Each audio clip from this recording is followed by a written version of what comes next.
എന്തെല്ലാം പരിമിതി ആ ഇന്ത്യക്കകത്തുണ്ടെങ്കിലും അത് കുറെ മൂല്യവത്തായ കാഴ്ചപ്പാടുകളെ ഉയർത്തിപ്പിടിച്ചിട്ടുണ്ട്.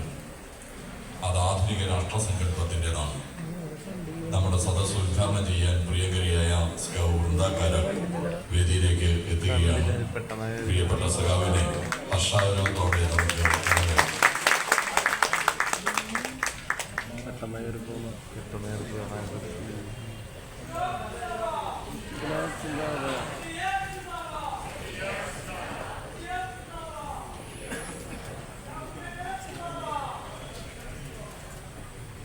ഞാനപ്പോൾ ഇനി മറ്റു വിശദാംശങ്ങളിലേക്കൊന്നും പോകുന്നില്ല.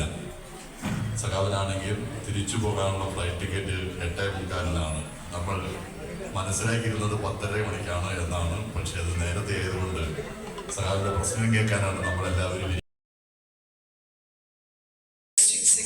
Comrade Satish, our leader and Secretariat member, Comrade C.N. Mohanan, CPI District Secretary Arunji, our Mayor Anil Kumarji, our sister Kamla Sadanandaji, LDF Convener Edapadati, and my very dear sisters and brothers, thank you very much for giving me this opportunity to come here and meet all of you.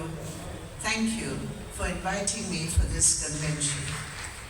പ്രിയപ്പെട്ട CPIഎമ്മിന്റെ ജില്ലാ secretary സഖാവ് S Satheesh, പാർട്ടിയുടെ നേതാവും സംസ്ഥാന secretariat അംഗവുമായ സഖാവ് C.N. Mohanan, ഈ വേദിയിലുള്ള അധ്യക്ഷൻ CPIയുടെ ജില്ലാ സെക്രട്ടറി സഖാവ് അരുൺ, കൊച്ചി മേയർ, അതുപോലെ ഈ പരിപാടിയിൽ പങ്കെടുക്കുന്ന LDFന്റെ today on his birth anniversary, it is very relevant because Comrade Sitaram Yechuri's life was committed to an India which is secular and India which is equal.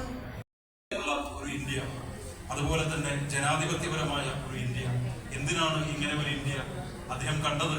അദ്ദേഹം ഭാവനയിൽ കണ്ടത്, അദ്ദേഹം ലക്ഷ്യമിട്ടത്, നമ്മൾ എല്ലാവരും ആഗ്രഹിക്കുന്നത് പോലെ ഈ രാജ്യം ഒരു സോഷ്യലിസ്റ്റ് പരമാധികാര രാജ്യമായി വളരണം. ധീരയായ ഒരു അമ്മയാണ്, കാരണം അമ്മയുടെ മകൻ ധീരയാണ്. ഈ രണ്ട് are not just of individuals, but they are of citizens of India like you and me. So when one faces that attack, I believe all of us face that attack. നോക്കൂ, ഭരണഘടന